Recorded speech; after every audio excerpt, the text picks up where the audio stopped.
Hi there, Terry here with another episode of the Animation Industry Podcast. Today I'm chatting with Kevin Parry, who is very well known for working at Leica on the feature films The Box Trolls, Kubo and the Two Strings, and The Missing Link. His career started back in 2010 after making a short stop-motion animated film called The Arctic Circle at Sheridan College, where I am currently studying animation myself. He has also been part of Variety Magazine's 10 Animators to Watch in 2016, and then in 2018 he moved on from Leica and back to Toronto to focus on social media full-time, where he shares his super fun and short stop-motion animations and video magic skills. And you might just say he's become Insta-famous because he's racked up nearly 1 million followers on Instagram, over 77 million views and 500,000 subscribers on YouTube, and over 50,000 followers on Twitter. So Kevin, thank you so much for coming on the podcast. How are you? I'm great. How are you? I'm excellent, and I'm really happy you're here. I've been trying to get you on for quite some time. And it's funny, like my classmates at school always have like different requests on who I should bring on, and everybody's like, oh, you should bring on Kevin. So glad you're finally here. So there are a number of things I want to chat about in this podcast, and your career, where it began, how you ended up at Leica, and currently, your path on social media where you've gained over 1 million followers. But let's kind of roll it all back to where it began. What was the dream that propelled you forward as a kid into choosing animation? So I was never really, animation was never really the focus for me as a kid. I was super into both magic and special effects. So I loved watching like behind the scenes featurettes on like monster makeup and how practical effects were done in movies. And then mix that with just a love for all things magic and magicians. And I think those interests just combined and propelled me into wanting to get into filmmaking. And then around the time I was in high school was when I decided to get into animation. And that was when Pixar was kind of really, hitting its peak. And I was like, these Pixar films are incredible. Maybe I could do something like that. So that was kind of the last thing that motivated me. And then, so it was only about a few years before I had to go to college that I decided to get into animation. So I have a couple questions on that. First of all, like, are you going to pursue magic? Like, that's really interesting that you wanted to do magic and ended up as an animator. Yeah. So I attempted as a child. I used to put on magic shows in my living room for my family. And I always wanted to be a magician, but I just never had the stage presence. Like 90% of being a magician is just being able to work a crowd, and I had none of that skill. Well, so it didn't pan out. Now. Creating magic videos online is my version of being a magician. Fair. Okay, so also kind of a follow-up to the Sheridan thing. Like, Sheridan's a pretty rigorous program to get into. So you had to put together a portfolio and like, it's tough to get in. So like, how was that experience, just kind of deciding a few years before you wanted to do that? Because a lot of people will spend years and years practicing for their portfolios. Yeah, so I actually failed the first time applying. So when I applied from high school, I didn't get in. And that was largely because I didn't have enough preparation. I come from a small town in Northern Ontario, and like life drawing wasn't a thing that existed. A lot of animation training wasn't a thing that existed. The internet, like YouTube, wasn't a thing when I was applying to share. So there weren't many resources. The only thing I remember learning animation from, I ordered like a VHS set from some like company in Vancouver. That's how I had to learn about animation. So obviously I failed the first time around, and then the year I went to Sheridan, so I applied for a general year, like the Art Fundamentals course. And the year I went, they only did it for 2 years, I believe. They did an Art Fundamentals animation course where you spend the entire year focusing on developing your portfolio to get in. So every school assignment was a portfolio piece for getting an animation. And after doing that year, I like barely made it in. I was like a few points ahead of getting in. Oh man. So Yeah. when you were in, so Sheridan is very focused on developing 2D skills Yeah. specifically, for like TV shows and whatnot. You can specialize in like 3D animation and also stop motion. Did you know you wanted to do stop motion right away? Like how did, No, I didn't. I did not even touch stop motion until third year. so how did that happen? It was Chris Walsh. He had a course. He started that year, I believe, or it was the year before, and it was like a third year intro to stop motion course. And just the second I attempted, I was like, yeah, I get this. So what meshed for you with stop motion that I, I guess other forms of animation didn't? it must just be the way my brain's wired. I don't know. It just clicked for me with hand drawn animation. I just didn't have the drawing skills. Like I could see the animation, but it wouldn't get out of my hand onto the paper. And then obviously there's a lot of technical barriers for CG, but for stop motion, I knew what I wanted to animate, and I could just grab it and do it. There was nothing in the way of me getting my animation out. So your like thesis film, The Arctic Circle, is like stellar. It's animated really well, the sets, the characters, everything. Did you like go from never touching stop motion until third year to developing that like just through the classes, or were you doing stuff on your own time? Were you like I doing all of your started, assignments in stop motion? yeah, I kind of got bit by the bug and just started experimenting in my apartment for the year before making that film. I just made some very basic puppets and just did some like timing tests, like bouncing balls and some basic performance stuff. But I think back to animating that film, and I had no idea what I was doing.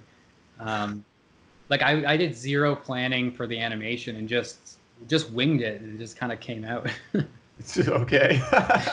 Well, you clearly have a natural talent for it. Like So there must have just been something inside that I don't know, just like the way like some artists can just designs just pour out of them. Like that was just stop motion clicked for me. so what is that thing that clicks for you? And is it like touching a puppet and being able to move it? Is it like I don't know. There's a little bit of everything. Yeah, it's the touch. Um, when you're toggling your frames animating, like your live to your previous frames, I think there's just something about being able to see that. Like there's this gut instinct when you know the frame is right and you can hit that shoot button. Um, and yeah, I think some animators are just in tune with that. Nice. So how did you go from your thesis film to working at Leica then? So I had two jobs before Leica. I went right out of school. I went to Guru, which is a CG studio, and I had never done any CG before, but they trusted me enough. So wait, they saw your stop motion thesis and were like, "You're for CG now." Yeah, they essentially said we don't care what medium it is, you can animate well enough. So I went to Guru for about 3/4 of a year, and then while I was there, there was a job posting for a studio out in San Francisco. It was a Henry Selick film, the now infamous shut down, The Shadow King. And so I applied for that, got it, and I went out to San Francisco for a bit. How did you apply? Just with your thesis film, and then you got it Yeah, from it's actually it's a funny story, and I kind of use this as an example of like like shoehorning your way into the industry. Um, they they were very beginning of production, and they put up a post for a story job, so some kind of storyboarding position. And I was like, well, here's a new stop motion feature that's happening. And I just took that email that they put for the story post, and I just emailed it directly and said, I want to animate on this film. Here's my thesis film. And then like within a couple hours, they sent that off to the animation director. And within like an hour, he emailed me back. And like within a day, we were chatting about me coming out there. Um, super lucky, but also I had to like, I kind of weaseled my way in, which is sometimes you have to do that. Well, that's also, I mean, that's fine. Yeah. So then, well, that got shut down, everybody knows, but Yeah. then a Yeah. bunch So of, when I was at Sheridan, a recruiter from Leica came to visit, and I had about half my thesis film finished at that point. And I showed it to her, and she responded well to it, and it obviously made its way to the people at Leica. It like went into the vault of like people they might call one day. And so when the project in San Francisco shut down, when Disney canceled it, animation director at Leica kind of emailed everyone who got fired and was like, we need more people out here. So I got a call that day. And then within a few months, I was out in Portland. Oh, wow. Gosh. And on a visa too, I guess, because you're Canadian, right? Yeah. So yeah, these larger companies will take care of all that stuff. Nice. It's funny when I went out to the Disney gig in San Francisco, all my legal paperwork had like a big Mickey Mouse watermark on the top of the page. So like the border agents would just see that and be like, all right, approved. Oh, I guess they're used to it. Yeah. So where did you start at Leica? Like what was your first animation that you did there?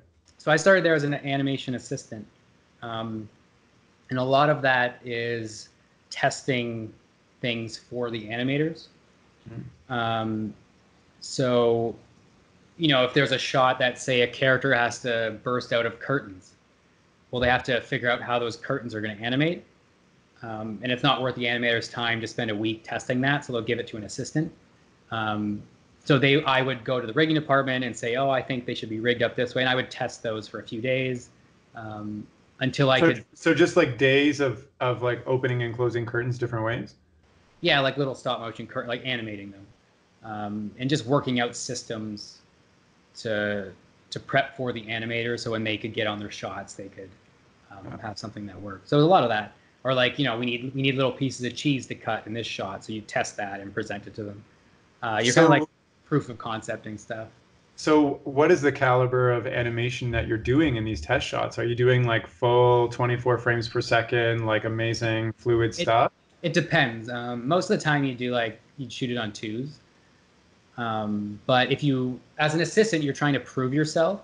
So every once in a while you'd be like, I got this. And you'd shoot it on 24 frames per second just to like impress everyone above you.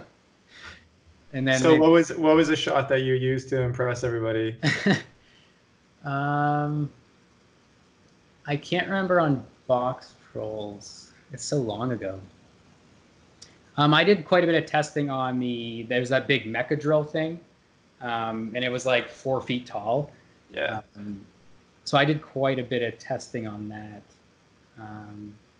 It was probably just a bunch of tests that grouped together.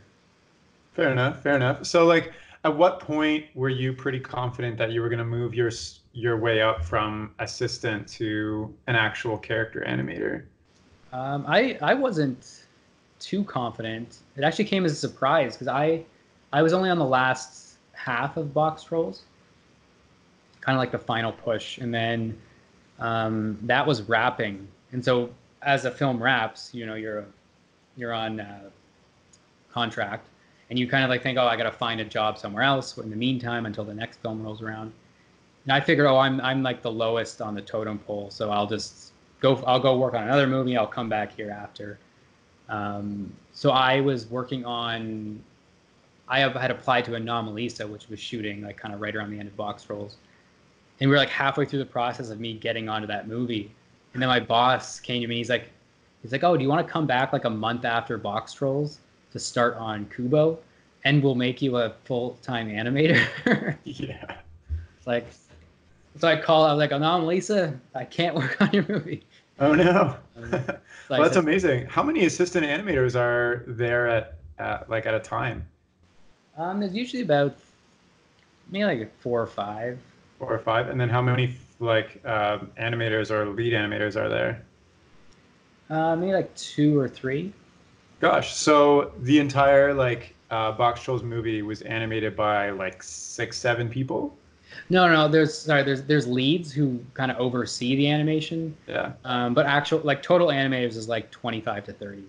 Gosh, that's still really small. Like that's not that many people. Yeah. How many people are in the production fabrication department with puppets and everything? There's 100 or 2. There's Oh quite a God, bit. wow. Yeah. Huh. So I guess you were offered the role to become like a full animator on Kubo. What was the biggest thing that you learned as an assistant in animation or just like in your career at that point? Um, well, so as an assistant, you do the testing part of it, but then you also get to do shots as well for the movie. And my first shot on Box Trolls was like one of the characters looks out a window, and in the distance on the street, you see like a trash can lid roll down and like swirl and hit the ground. So that was my first shot. And then you'll do stuff anytime there's a cut to and there's a hand grabbing something, like you'll start doing shots like that. Um, and then you evolve to shots, say like a shot where a character just has to like look from point A to point B, where there's like not much acting going on. So you start with these little like peppered in shots. And really the thing you learn during that is just confidence as an animator. Because you have to, your animation is being shown in a theater to 100 people, and they're framing through it with laser pointers, critiquing everything. Um, so That's intimidating. yeah, so it is, and you just learn to have confidence in yourself, and accept criticism, and yeah, just kind of be part of production. So why do you think they wanted you to come on as a full-time animator with Kubo then, after being an assistant? Like, what was the unique skill that they were like, we need Kevin for this? I'm not sure. I think I might have proven myself in some kind of technical capacity. I've always leaned more towards being good at technical things. Like there are animators who are incredible actors, and just the emotion pours out of them into their puppets. But that's never been my strong suit. I've been better at the technical stuff. So when I came on to Kubo, I was assigned all of the origami development. Right. So I think they trusted me to get into like the science of origami, because we had quite a few shots where paper had to actually fold into things, and there was like pattern development and like how origami would move and those things. So I think my skill set worked well with that. Fair. Leading up to this chat, I posted on my Instagram asking if people had questions for you. So I'm just gonna pepper them throughout, but a couple of them come to mind right now. And one was like, what was your work ethic like at Leica specifically? Like, I guess, are you working hard all the time, like long hours? I don't know. Yeah, it depends. There's that old kind of film adage of hurry up and wait. So sometimes you're right against it, sweating bullets, like animating like a madman. And then sometimes you're sitting around for days while the camera crew sets up for your shot. Like you're not doing anything? Yeah, there were definitely full days of doing nothing. Oh, wow. We are kind of just sitting on your set, and maybe once in a while you'll input with the camera team. But for some of the more complex shots, yeah, they need days to set up and light the thing. Gosh. How do you keep focus for hours on end on like a very small task when you're animating? I think that's just, if you're a stop motion animator, I think you just love doing that kind of stuff. Yes. No one who hates minutia is going to get into stop motion animation. I know. I don't think anybody would get into stop motion for like any other reason unless they love it. But for me, like people always ask me how I have the patience for it. Yeah. And I've always kind of deflected that as, it's not, to me, it's not really about patience. It's about problem solving. For me, like every time I touch a puppet and move it, it's solving a puzzle. If you look at the performance as a puzzle, and like everything is just about solving that. I totally feel that, and it's like fun, and when you hit it right, it just feels good. Exactly. Yeah. It looks good, and you just like when I do it, I just feel excited, even though I'm like by myself, nobody's around. I'm in like a studio, it's dark. I'm like, I can't wait until somebody sees this months from now. Yeah. No, there have been times like that on set where there's just a frame that just hits it right on. And you're like, you just want to scream it from the rooftop. But then you got to keep animating. What was the weirdest, this is another question. What was the weirdest thing that happened during filming or of any of the movies that you filmed on? Oh, so there was an incident on the Box Trolls where I was filming um, like eggs up high in a raptor set. Like he's way up in a ceiling. So it was like a 6 or 7 foot set. And I had these wooden stairs up to it. And I had to like keep climbing these stairs, animate, back down the stairs, up the stairs, animate, Oh my back down the gosh. stairs. And they didn't we didn't have like any hand railings on them on the stairs. It was just like a 5 foot set of stairs. And one frame I just got in the zone and just went the wrong way at the top of the stairs and just Mr. Magooed it right off the stairs. So I took like a 5 foot fall tumbling through the set and like light stands. And I ended up like bashing my head on the wall on the way down. And luckily I didn't hit anything like all the light stands. Just your body. Yeah, and it like, and of course they like, HR starts freaking out, so they sent me to the hospital to get like checked out. And there was like, the doctor noticed, he's like, "What's this tiny brick pattern like imprinted into your head?" I was like, "Yeah, it's a tiny bricks on that set." So I have this medical report of like, it says fell 5 feet off a platform while animating. Oh my goodness, that's scary though. After that, they initiated a mandatory handrail. Yeah, I'm of course. Can you walk me through the pipeline at Leica or just a professional studio in general? I got a lot of questions about like how does that whole process go? So you're animating, but what happens? I mean, you kind of talked about the assistant thing and then the animation thing, but like, can you just walk me through the Cool's notes? For like animating a shot? I guess sure. Like the pipeline of like I guess the director, the script writer, the storyboard to you to all that stuff. If just quickly, I guess. I don't know.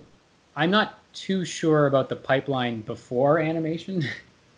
All I know is there's a storyboard and the voices are recorded before animation. But I can maybe if I give you the rundown of like a typical shot for an animator, that might help. Sure, yeah. Yeah, so as an animator, you're assigned a shot, and what you're given are the boards, like the animatic, so the boards with the music and voices and all that. And what you'll do is you're assigned the shot, and then you go to edit to speak to the director. And you'll watch the shot, the storyboards over and over with the director, and the director says, I'm looking for this type of performance. Like they're directing an actor. They're saying, I want this, think about this, I want this kind of pose. And they'll send you off to rehearse the shot. And then from there, you would visit anything you need for your shot. You would visit rigging and get them to start working on it. So if you need a paper to fly through the air, you'll get a rig made for that. If you need your puppet to do this and that, you'll get a rig made for that. So that might take a half a day or full day. And then you kind of get everything prepped to do your shot. And then you're left alone, you rehearse the shot. So that would be on 2s, 12 frames per second. And then you send that in and then you'll go back to edit with the director. And it's the director's chance to see if you're on the same page. When you say rehearse, are you talking about like when you post videos of you acting it out, or do you animate the entire scene on We'll animate the whole shot on 2s. Oh, wow. Okay. Yeah. So that's the rehearsal stage of it. And then, once you send that in, you go back to edit to review that with the director. And that's kind of their last chance to say, if you didn't quite get this right, fix this, fix that. And then once you're sent off after the rehearsal, you launch on the hero shot and you just have to get it right. And then, you get through the animation and then it's sent off and you hear back yay or nay. Most of the time it's approved. There's very little times where it's not. Yeah, I can imagine. What's the toughest part for you through all this? Like, is it getting the acting right or like the final shot right or what? For me, I always put like a ton of emphasis on the prep for the shot. So I would spend way too much time preparing, where to the point where like the production managers were like, "Are you going to start animating like sometime soon?" But it's animation is mostly prep. Like if you prepare right, you'll get the shot right. Cool. So I do want to move on and talk about where you're currently at, but I'm just wondering, like, if somebody wants to work at Leica, what are they looking for specifically now that you've been there and you've animated there and you've worked with people? Yeah, I would say for animation, I've seen people get jobs there with like a demo reel that's just a steel armature, and they might do one decent walk and one good acting shot. But just like a steel armature on a wooden background, no flash. Yeah, like if you want to animate, you don't have to build a puppet and like sew little clothes. And So they want to see that I guess the fundamentals and you can do some performance. exactly, if you can control a puppet. And like, what does performance mean? Does it mean like a happy walk or a sad walk or like a lip sync? Yeah, it depends. Like if you can just do a good solid walk, like a generic walk, that's not common. Like walks are incredibly difficult. They're probably the hardest thing to do. Yeah. Because you just know when they don't look right. But one of the exercises that Leica will have interns for animation, and the big assignment at the end of the internship is a puppet's standing there. It's like waiting at a bus stop or something. So just standing there waiting, and they have to wave to their friend off screen, and then realize it's not their friend, and kind of like play it off as cool. So if you can get that to read, it's a very difficult thing to do. Yeah, I was just thinking, like, I don't even know how to act that out without it being ridiculous. Yeah, so an assignment like that will show, a good understanding of acting and a good understanding of performance, much better than just performing to a piece of dialogue from a movie. Gotcha. Makes sense. Cool. So let's jump forward a little bit and talk about where you're currently at. But what was the decision that made you move back to Canada and pursue your own career in your own hands?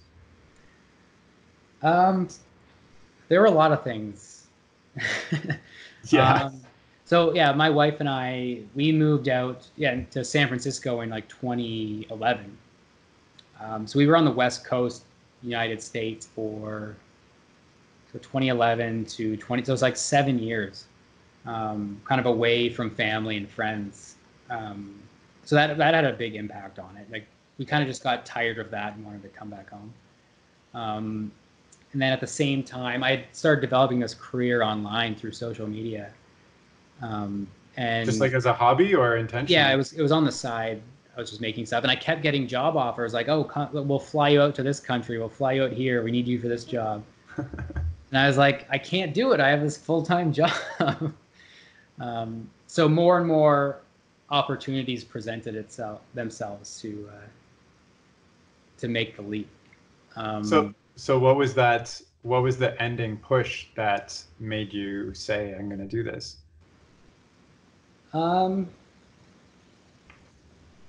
Well, we had wrapped Missing Link. Well, the end of Missing Link was coming up, and I knew there'd be like a lull in production at Leica. So there'd be some downtime, and I was like, do I really want to, like, it sounds nice going to work and having downtime, but I was like, I'm enjoying this social media so much. I can either, for the social media work, I can't do this part-time anymore. I either have to like stop or jump in full-time. So kind of everything came together. I was like, it makes sense to move back, to take my career into my own hands, not work studio hours. Essentially just do whatever I want on social media. Yeah. What was the toughest thing to give up from the studio life? I really do miss like being there with the team. Yeah. Like every day, you do your morning coffee with the whole animation team, and just hang out. So I do miss that. And I do miss like just being left alone on a stage every day to like animate feature level stuff. Like I just love doing that. So I don't have that experience anymore right now with my own stuff. I still get to animate, but not at that level. Right. Right. Do you want to animate at that level again? Do you think? If it made sense. Um, for now, I'm in the mentality that I'll just ride this social media wave. Fair, fair. Until I build up a huge stop motion studio here in Toronto and Exactly. make a feature film. Um, yeah, can you kind of just give an overview of what you describe your career right now as, like what it entails and what you're doing? Yeah, so I kind of operate as like a mini creative studio. Like half the work that I do is for brand, like I'll create videos for companies and they just post it on their channels. And I'm kind of like a hidden director on them. And then half the work is, yeah, promoting stuff on my social media channels. So I just have a big enough audience where I can make a living promoting things. Nice. So what does your average day look like then? It depends. Like all of August was just brand work. That was incredibly swamped. So this is stuff that we never would see by following your social media. No, the all of August was like I did like 3 Listerine Yeah. projects, Yeah. um, and then peppered in some like yeah some other projects, um, and then so right now I'm just doing my own work. Okay. I just said like I just want to stop doing brand stuff for a month and just focus on my own work. So what is the, I guess you said you're kind of following the path, but this path, but what is the dream you're pursuing right now? You know, you started at wanting to pursue magic and now how does that change? Honestly, I'm just taking it day by day. um, like right now, it's all about like as I'm getting older, like work-life balance becomes a priority. Yeah, Um, sure. so right now, I'm just really enjoying being on my own time and being able to say like yes or no to whatever projects I want. Sweet. So I don't know how long it'll last, but I'll do it while I can. Yeah, for sure. And that's like a super amazing and rare opportunity. So that's some of the highlights. Are there lowlights to what you're doing now too? Um, there haven't been like starting out. There were when I was first like talking to agencies and brands. Um, when I was representing myself, there was like projects I would get halfway through and they would fall through, Uh, um, like just stuff like that. But now I have an agent who takes care of everything. Um, yeah, as it grows, I'm getting more support. Um, nice. so there's less of that nonsense. Does your agent actively, I guess, seek out things for you, or do you have, because of your Yeah, giant social media following, are you just naturally getting enough requests? yeah, there's enough requests, and I just kind of put them all onto him to handle. Nice. Um, but yeah, I think like notes from brands are probably the worst thing. Like I'll spend a week like just perfecting something, and I'll send it, and they'll be like, "Oh, we didn't mention this before, but can you add this thing?" And I'm like, "Tell me a Go week." at it yourself. Yeah.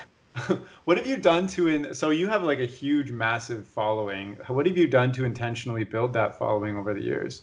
Because I know that when I first started following you on Instagram, when you started posting behind the scenes of Kubo, Yeah. um, so what have you intentionally done to gain all the followers you have? The first thing I did, um, it's I kind of call it like pretending to be an expert. So You whatever. are an expert. I guess technically, but presenting yourself as an expert, I guess, is a better way to phrase it. Whatever the field you're in, if you have a social media account and you either have to impress people with like, look at me, look at this cool thing I made, or learn from me, like here's some good information. Um, so what I just purposely would post the behind the scenes of Kubo, and I would just write as much as Instagram would allow me in a description, just to present myself as I'm a stop motion expert. if you're into stop motion, you should follow me. And that was very conscious, kind of the way I approached it. Like I wanted to appear like an expert, and that was the first kick of followers. And then, like, I don't really know what made it take off after. I think it's just making cool stuff, honestly. But aren't you also kind of playing to the Instagram algorithm a little bit with the videos that you've made? Like they're very simple in design with like clear colors, and they're like short, like your I guess fruits and stuff. The fruit. Yeah. Yeah. So the fruit one, yeah, that was very much deliberate. I was like, the internet loves oddly satisfying stuff. So I totally built that project off that premise. Like I was gonna make, if I just slice fruit, make it visually interesting, the colors pop, the sounds are cool. And yeah, that was a hit. Like that project alone brought in like 250,000 Instagram followers. Like just from that one. That's insane. So from my point of view and a lot of people's point of view, it all just looks like success. But so have there been things that you've done that have kind of flopped or not gone the way that you would have expected through this journey? Yeah, I feel like that's kind of been the last year or so. I've just been experimenting. I don't know if,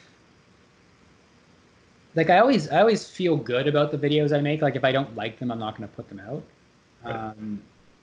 But it's more about what can I make that will have long-term life to it as a series, or bringing in ad revenue. So that's kind of what I'm experimenting with on YouTube right now. Right. Like what kind of videos can I make that will perform well, that'll bring in revenue, that I can stay interested in over a long period of time. So my YouTube channel's been an absolute mess this whole year. And that's kind of something I'm tackling over this past week and this week, is developing a new series that I'm like just super excited about, that I think could go on forever.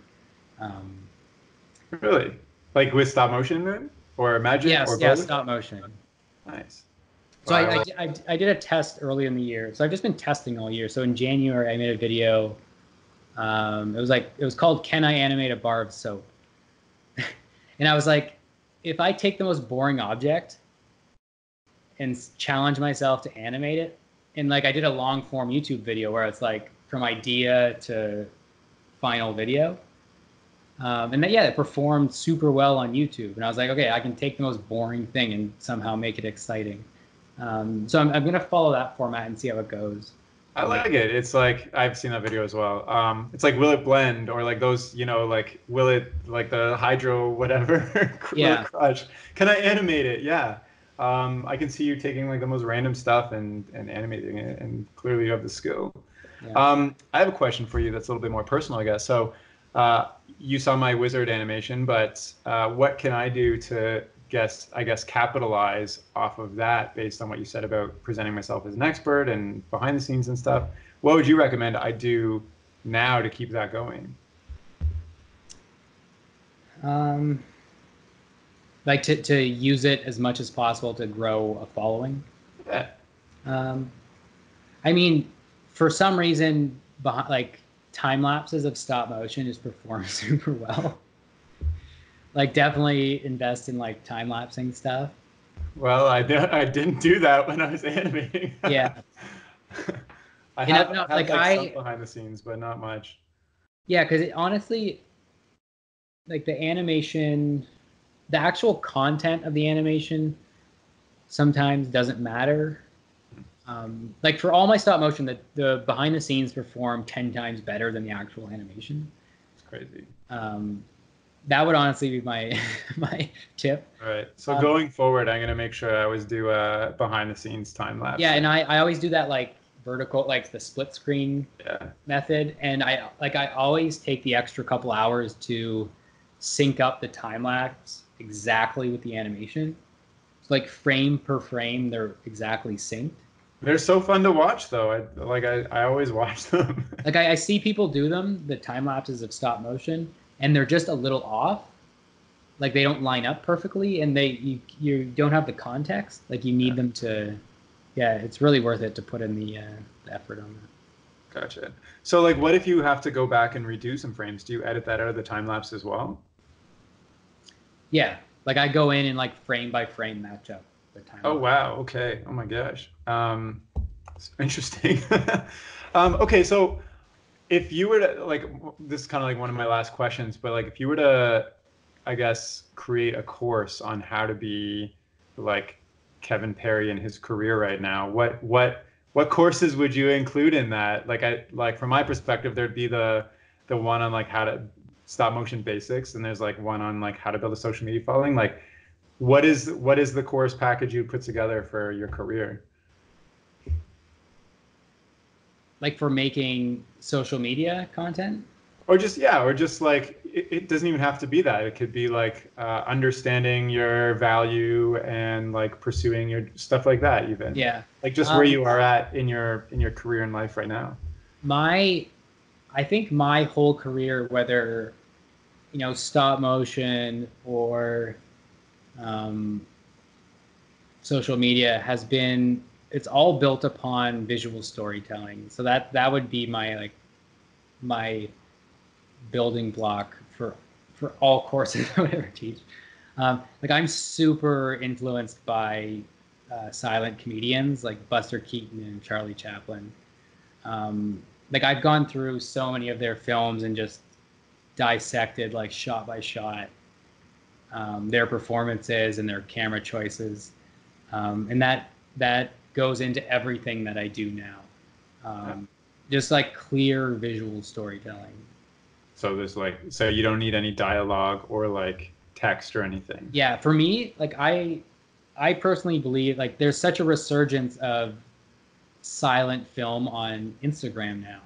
If I make videos that don't need a word spoken, like that means the whole world can watch them. They don't rely on English. They don't rely on subtitles. Yeah. That makes a lot of sense, and that's a really good point. Like I don't turn on my volume when I'm on social at all. Exactly. Like most people are watching it in line, grabbing a coffee, and if they can get your video with no sound, it's so much better. Yeah. I mean, there's like a rare video I'll save to watch when I do have sound, but if I need to understand it with sound, I'm just like, next, whatever. Exactly. So there's too much on there to watch. Yeah. And that's also a thing, like frame one, make it happen. Like if you're waiting a second to get into your video, then you've lost it. Yeah, totally. It's 100%, yeah. Cool. So I guess we can just wrap it up, but I was going to ask you what's next, but it already sounds like you're working on this new series for YouTube. So unless there's other things that you'd like to share. No, I'm just toying around with this new series. So on my YouTube, I've been doing these like 50 ways videos. Yes. For like the last year or two. And yeah, those are a good example of like I enjoyed making them in the start. And then like they just performed super well, and I just kind of like bought into the hype and just kept making them to the point where I got exhausted and I just don't care anymore about those. And now, so I'm like, you kind of get creator burnout for stuff like that. And so I really want to focus on, this new stop motion series I'm doing. I don't know how it's going to perform, but like I'm really making a video that I'm so inspired to just put everything I have into it. And I think that's kind of the success, or the secret to success online, is like if you're making stuff that you're putting everything into and it's like 100% you, then it's going to do better than anything anyone can force themselves to make. I 100% agree with that. I think that's a really important thing to understand too when you're producing content. Yeah. Because it's very easy to burn out, and also just to make content for the sake of making content, and then when you're doing that, it has no impact. Exactly. Yeah. If you're forcing yourself to make something and it's not you, like it doesn't feel like what you should be making, then it's not going to perform too well. Well, and people can tell right away. It's just doesn't stand out. Yeah. People have such a sensitivity to authenticity. It's true. They'll notice right away if it's not there. Yeah. Cool. Is there anything else you'd like to share before we wrap it all up? Anything you'd tell younger Kevin, or like you want other people at Sheridan to know, or just in general? I mean, it might be easy to look at my career and try like, and I did this too. When I was at school, I saw people I looked up to, and I was like, you know, I want that career. Where they are, like, tell me how they got there, and I'll like replicate every step to get there. But it honestly, it's so different for every person. Like, I didn't think I'd ever be doing this as a job. And I honestly don't know how I got to this point. So yeah, it's just super organic. Like, you know, your career will take you into random places. And yeah, just follow it, and just follow your passions and what you enjoy doing. And you'll end up where you're supposed to be. Yeah, I think especially that's really... in this, like, in social media, this, like, you know, this social media driven world, it's, you know, you can kind of see someone like myself, you know, I have a following online, that's my job. Like, it would be easy to look at me and say, like, oh, I want that too. How do I replicate that? But, you know, I got here by just doing what I love to do. Like, no one forced me to make videos on the weekends while I was working a full-time job. I just loved doing it, and I couldn't stop. And that's what got me where I am today. Yeah, but I also, like, I totally agree with that. But you also had some of the, like, reflection and realization that you could turn that into something more for yourself too. Yeah. So, but anyways, I think it was never the plan. It just, my passions led me here. Well, that's great, and I think that's really good advice to end on. Yeah. So thank you so much, Kevin, for coming on the podcast. It's been a real nice pleasure to chat with you. Yeah, of course. Thanks for having me. Cool. And if you're listening and you'd like to follow Kevin's work, you probably are already. You can do so by looking him up on Instagram under Kevin B. Parry, or finding him on YouTube by looking up his name, which is just Kevin Parry. And that's all for now. Okay, bye.